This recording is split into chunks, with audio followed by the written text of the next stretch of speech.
Welcome to the Millcreek Government Channel. I am Judy Zelina. Today on our program we're going to be talking a little bit about some of the programs that Visiting Nurse Association of Northwest Pennsylvania has to offer. We're going to learn a little bit about them, a little bit of background, but also they've got a new program and I'm really excited for the viewers to hear about this one. And here to tell us everything we need to know about VNA and all the programs that you have. We have Emily Kaminsky. Emily is the rehab coordinator, and thank you so much for joining us. I know how busy you are, but I just think it's so important. You guys do a great job, and you know, just to get the word out. Definitely. Thank you for inviting me. First off, can you give us a little bit of history of VNA? Of course. And how you got involved in it too then? Yeah. I need to know everything. I'm just one of those people. I want to know it all. The VNA has been providing home care and hospice since 1906 to the Erie community.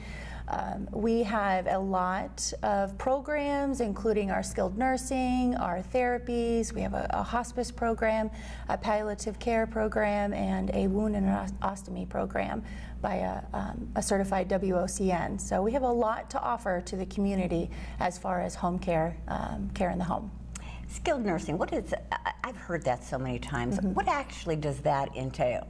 So it's nursing with a skill. So we go out and like an example, who would call you for skilled nursing? A doctor's office, or maybe somebody being discharged from the hospital. They would call us and with a referral for skilled nursing, and then any other disciplines that needed to go in as well.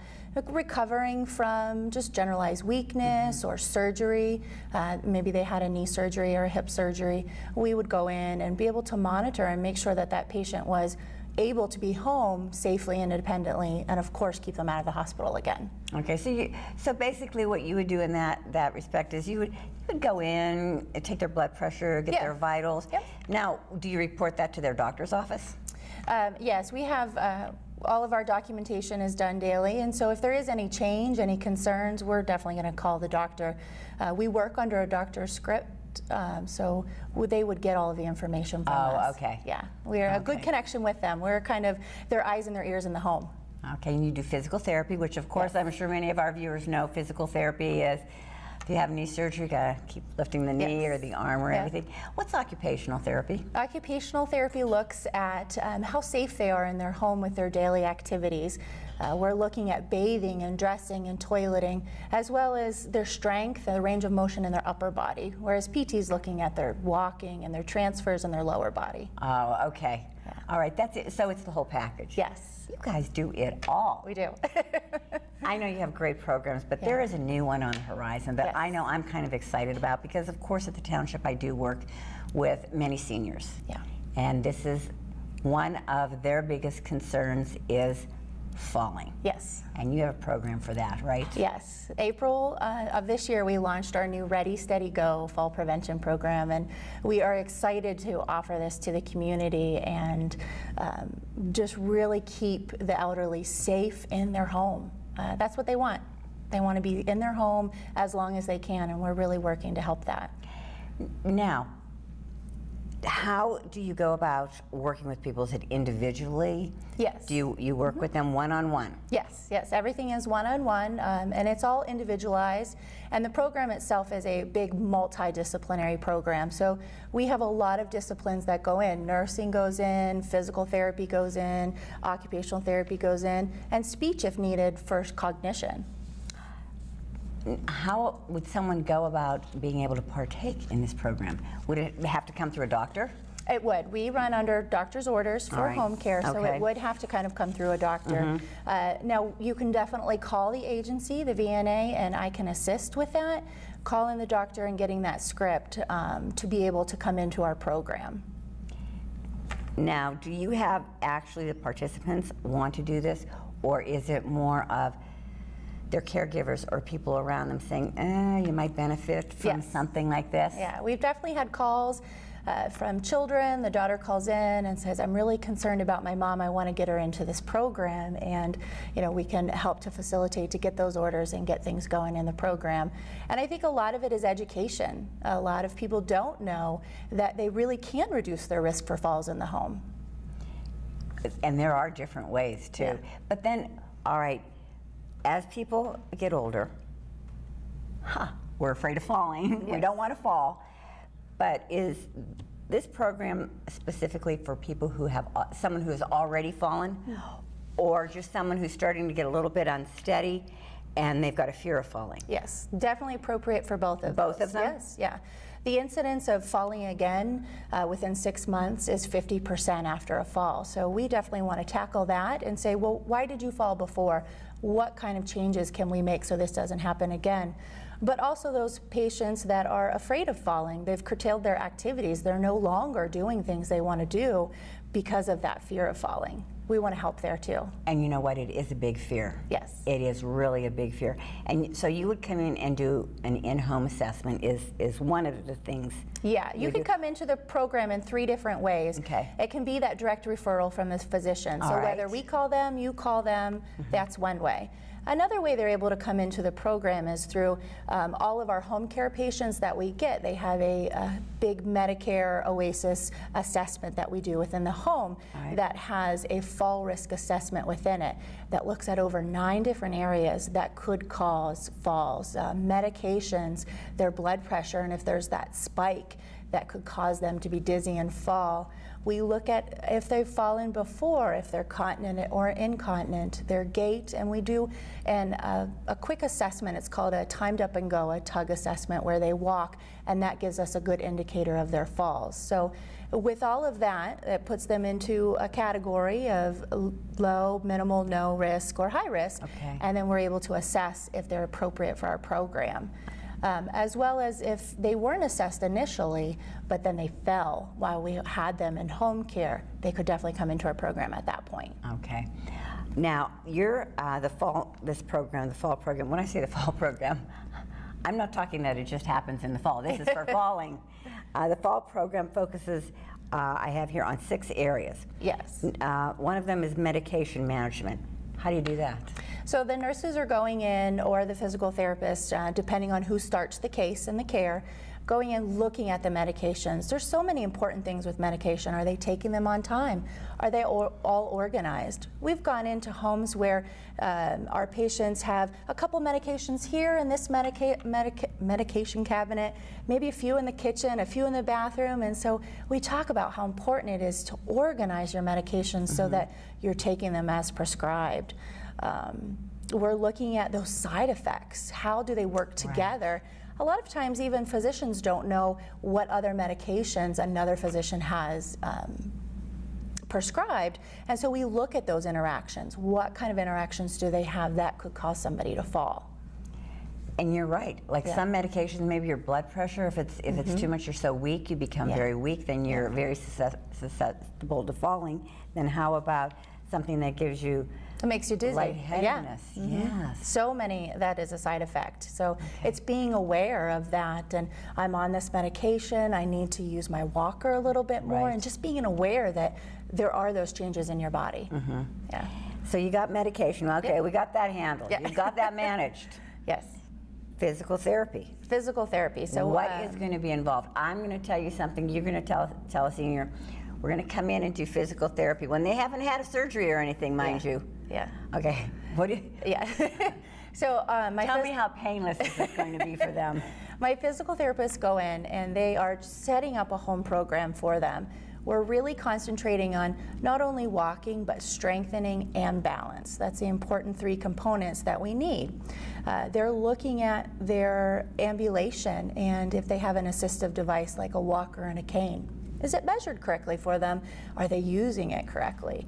So they're looking at all of those areas, as well as really implementing this program that we have that's individualized for each of the patients that they can leave in their home. It's a binder, so we're able to take out those exercises they haven't gotten to yet because maybe their balance is not there yet. Right. And then we can add them in. It gives a great reference for them to continue when we're not there and to continue after the program's done. Because unfortunately, it's going to take more than just a few weeks of in-home therapy. You really want to continue with that. And truly, as you get older, you are not as active. No. Nope. So you do need Yeah. to do some exercise and some Definitely. strengthening and building, especially those leg muscles up again. Yep, they concentrate on the leg muscles and those ankle muscles. Those are Okay. the big ones that are going to be good for your posture and being able to stabilize for good balance. Okay. Yeah. All right, there's physical therapy, occupational therapy. Occupational therapy. What are you going to do? You're going to come in my house and say, okay, I'm your occupational therapist. What are you going to do? Yep. So there we're looking at maybe a need for a home program as far as strengthening. If they're using a walker, it's important that they have good strength in their arms and their wrists, good range of motion, so that they are able to use that correctly and safely. We also look at those things like bathing and toileting and dressing. Do we need equipment for them? Perhaps maybe they need a bed cane on their bed to help with transfers, or a tub transfer bench in their shower with a handheld shower head so that they can be independent and safe in the bathroom. So really the OT has a really great fun job. I'm an OT by trade, so I Okay. do love that. But they are really working to look at what kind of equipment can make them safer in the home, as well as activities to make it safer. We worked with one lady who loved to get dressed in her closet, and I did not want to change that because she had been doing that for Her whole life, 80-some yeah. years, her whole life. Not going to change it now. No. So I said, okay, we can do this. Let's put a chair in your closet and have them update the lighting in the closet, so you have good lighting and you have a chair that you can sit to do that activity, which reduces her risk for There you go, falls. because then she's not worrying Yeah. about the balance. Yep, yeah, trying to stand up to put her pants on or her shirt on and losing that balance. So, you know, a quick and easy modification that she was able to make in the home and to her activity of a daily thing that she did every day was so beneficial for her. Right. It was great. And just kept her safer. Yeah. Yeah, it can be moving things from on top of the fridge. Sometimes people put cereal boxes on top of the fridge, so putting it on the counter so they're not having to grab a stool every day or to reach out of their good balance, their good core balance that they're able to do. So that decreases their risk, and simple things like that. Yeah, and you know, you are right, because as you get older, you know, you start shrinking, or maybe osteoporosis, so Yep. you can't reach those cabinets Yeah. that you used to Yep. a few years ago. Yeah. Great point. Now, home modifications. Yes, that's another big area of. You're going to come and change my home? We are going to make recommendations, and I'm going to give you the education and the support to be able to make those. And it's easy things. Maybe it is clearing some clutter so that your walker can get through to your favorite chair into the living room or through the kitchen. Throw rugs are a big one that we work to remove. I'm just asking, how in the world do you get seniors to get rid of their throw rugs? It's hard. I think it's that education piece, and explaining to them that all of these things increase their risk, and you can do just these little things that will decrease. And I don't think you need to remove them all, but let's talk about how we can make it safer. If it's having in the bathroom some of the gripped mats, or having the gripper replaced, and somebody to replace it too. You may have gripper on your rug from 10 years ago that nobody's replaced, and it's not working anymore. Exactly, exactly. Because I'll tell you, I would be very hard pressed if you came in and said you're going to have to remove this rug and that rug. You know what? I'm going to tell you something. I like it. It's there because I like it. Yeah, yeah. You know, and it's been fine. I haven't fallen.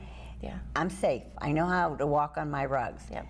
But I think, through time, especially with fear, you may be dragging your feet a little bit. Yes. Yeah. I think you start walking a little bit different when you've got that fear of falling. Yeah. And just your muscles. There's a lot going on that as we age that changes internally. So we have to take into account all of those internal changes and maybe make some of those hard external changes. Right. Okay, now what else would you, if you came into my home and to help me assess, you've got the rugs and clutter, what else would you be looking at? Maybe lighting, railings, if we need railings installed to make going up and down stairs safer, or maybe grab bars going in and out, say a garage or a lower level room. Sometimes just that little piece of equipment can make it safer to be able to go in and out of and access. And we do a room-by-room assessment. Do you? So we go to each room, and we have a big checklist that we go through, and then we share that information with the people that are going to make it happen, the doctors, the caregivers. Because so often the patient's like, well, I don't want to bother somebody to do that, so I want to share it with the right people. You see that an awful lot. Yeah. And I think once you get someone to make these changes, like to put on the grab bars, grab bars especially, they don't know how they lived without them. Yeah. What it is, it's not saying, oh, okay, I'm older, so I need to have this. It's easier. What you're doing is making their life easier. Yeah. I will tell you one thing though, and this is just my opinion. My mother happens to have one of those walkers that you can sit on and stuff. Yes. Put those brakes on is tough. Yes. You got to have some hand strength doing that. Yeah. They need an OT. Get in and do some exercises. There you go. She manages it well, but there's times when I say, how do you do this, Mother? Yeah, and then as you age, remembering to lock it every time. Yeah, that's a big concern. Well, I would forget to lock it, let me tell you. I'd be riding off on it. So now, talk to me and tell me about the Lifeline. Yes, that's a I get a lot of questions at work about the Lifeline and how it works, and should I get it, or should I get it for my mother or my dad? Yeah, I think it's a great thing to have in the home for anybody that's at home for periods of times by themselves, because as we know, every second counts, whether it's a fall or a stroke or anything.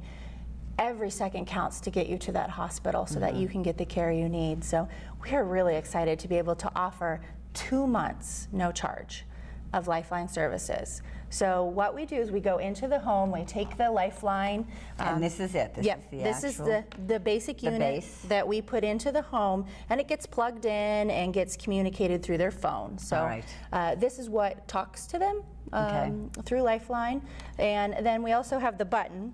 So they've fallen and they can't get up and they're at home by themselves. They're able to push the button and get through Lifeline a caregiver on their line to be able to come over and help assess the situation. If they need to call 911, they're able to do that, which is nice. Some of the companies call 911 directly. It's wonderful that you can have it set up that a neighbor could come over, or a daughter or a son could come over and set that up. This is absolutely fantastic. Yes. I mean, I do know people that have used it. And you know, I'm going to tell you something. I don't think you have to be so elderly to use it. I mean, I'm going to tell you just when you're living by yourself. Yep. I personally fell down my basement steps. Yeah. And I'm at the bottom of the steps thinking, I'm afraid to even move. Yeah. Who really would I? Fortunately, I was able to. What if I couldn't have? Yeah. Yep. You know, so I think this Lifeline is very important to, not just to our seniors, but to maybe to anybody that's living alone. Yeah. Philips Lifeline is great and on the market on just meeting the community's needs. They have a lot of different options, whether it's a basic unit that you push the button or an auto alert like this that detects if you fall. So if you fall and pass out or hit your head, it detects that you fell and is able to get you help. Oh, wow, it has come a long way, hasn't it? The newest is the Go Safe. What that is able to be anywhere in the community. So those southern birds that like to go down to Florida, it can go to Florida with them. Or just that active person in the community, they're able to get the help they need if they fall at the library or the grocery store and maybe nobody's around to help them, they're able to access that help. Maybe a park. You know, if it's for those active seniors. They're out walking in the park or something like that, and they trip and they fall, or get lightheaded and fall. Yep. Wow. Yeah. So there's a lot of great options, and Lifeline works with us, works with a patient to really getting what meets their needs. Now with the Lifeline, is it just the neck monitor? They have the necklace and the bracelets. We don't offer the bracelets for our program, but like I said, Lifeline has lots of great options that they can change and continue with. We go in the home, we set it up. If they're going to continue, that's great. We've actually had 80% continue, which is awesome because then they're getting the help they need fast. That's right. With the program. But if they choose not to, we go into the home and we take that out of the home for them. But when you come in and set this up, they get 2 months free. 2 months free. That's pretty, well, you know what, that's great because they can really try it out and see if they like it and if they feel it's worthwhile. I think it's worthwhile for anybody that lives alone. Yeah, and so often it's the family members, the daughter saying, I'm going to keep that in the home for them. It's an ease for the caregivers. It really is. It really is. Yeah. And you know what, there's a lot of parents whose children live out of town. Yeah. Yep. So they don't have somebody there checking on them every day, coming into the house, seeing how mom and dad is. Yep. I'll tell you one thing, I get a lot of calls for things like this in my office right after Christmas. Yeah. That's when the kids have been in, they hadn't seen mom and dad for quite a few months, and all of a sudden they're failing. Yeah. And they are concerned. Yep. But if you were here every day, you'd be able to keep tabs on it. And you and I both know they're not going to tell the kids that they're failing and that they're going to get this. No, no, definitely not. So great bonus with this program. Yeah. Education, really important, isn't it? Yes, the sixth for the patient and family. Yeah. It's great, and the program wants to hit everybody, the family members, the caregivers, and give them that education. We have a lot that welcomes them into the program and talks about general things, maybe footwear, or just making sure that they keep up with their eye appointments and things like that. And then we also have more specific for each patient, because this is a very individualized program. So that patient that does have that orthostatic hypotension, where that blood pressure is causing them to be dizzy, we talk about what they can do about that. Sitting on the edge of the bed, doing a few exercises with their arms. So we have that. We have a great education piece. It's a hydration education piece that talks about why hydration is so important and how to tell if you're dehydrated. And we offer with that this water bottle. And we do this, we recommend 3 of these VNA water bottles a day, unless specified differently from the doctor. Right. And we encourage them to drink that. We have a calendar so they're able to mark off when they've had these, just so we can educate and stress how important that is. Tell me why hydration is so important in this program. Oh, definitely. I mean, hydration I think is important for anybody. Right. Sometimes I feel a little tired and just get a little bit of water, it just helps me out. So there is a lot of things that hydration is so good for your muscles and your joints, and overall just being able to weakness. Don't you feel weak when you dehydrate? Which again, like you said, would cause falls. We talked about being weak and dizzy. Yeah. And what is this? And then we also have this is cute. We talk about the importance of lighting. So we wanted to offer a nightlight. Not everybody has a nightlight and knows the importance of having that nightlight in the home, especially getting from like the bedroom to the bathroom. It's a great place for it. So. Oh yeah, especially at night. Yeah. Yeah. So it's good. We want to, we really thought about offering everything, all those reasons why people could fall, and talking about those. And Emily, this is a wonderful program. Ready, steady, go. And I think it's something that many of our viewers, you really should look into it. Definitely. Because I know people that really can benefit from this program also. Not that they've fallen, it's just that they're starting to get a little bit leery, they've got a cane, some of them have walkers. And like you said, it's important to know that they're using those correctly. Yeah. Yes, definitely. Well, I'll tell you one thing, we're getting towards the end of our time, is there anything you wanted to add that we didn't cover? I think there's I get a lot of calls in that maybe I can't help. They're not homebound. Those are the 2 big things with the program. It's a home care program, so they do need to have that skilled need. So if they're weak and falling, they have that. But that other big piece is just being that homebound piece. All right. But please, I love to, again, take that opportunity to educate the community, and I am sending them out. I sent them invitations to a recent fall prevention seminar that we did on the first day of fall, and they were able to come in and utilize some of the education that way too. So, if anybody has any questions, just to call me. Okay, how can they get a hold of you, Emily? They can call the VNA at 814-454-2831 and ask for me, Emily Kaminsky, directly. Okay, and you have a website? Yes. Yeah, it is erievna.org. Okay, so they can check you out on the website, they can give you a call, you can call her directly. She will tell you everything everything you need to know about staying steady. Yes. Yep. We're going to stay upright with Yes. you, Emily. Emily, thank you so much for joining us on the program. Yes, it's been thank a you. pleasure, and it's really been enlightening to learn that VNA has this in place. Yes. Thank you for Thank all you. that you do. Thanks. You're a great organization. Thank you. Viewers, if you have any questions, please check out their website. Give Emily a call. She welcomes your phone call. And thank you for tuning into the Millcreek Government Channel. Till next time, have a wonderful day.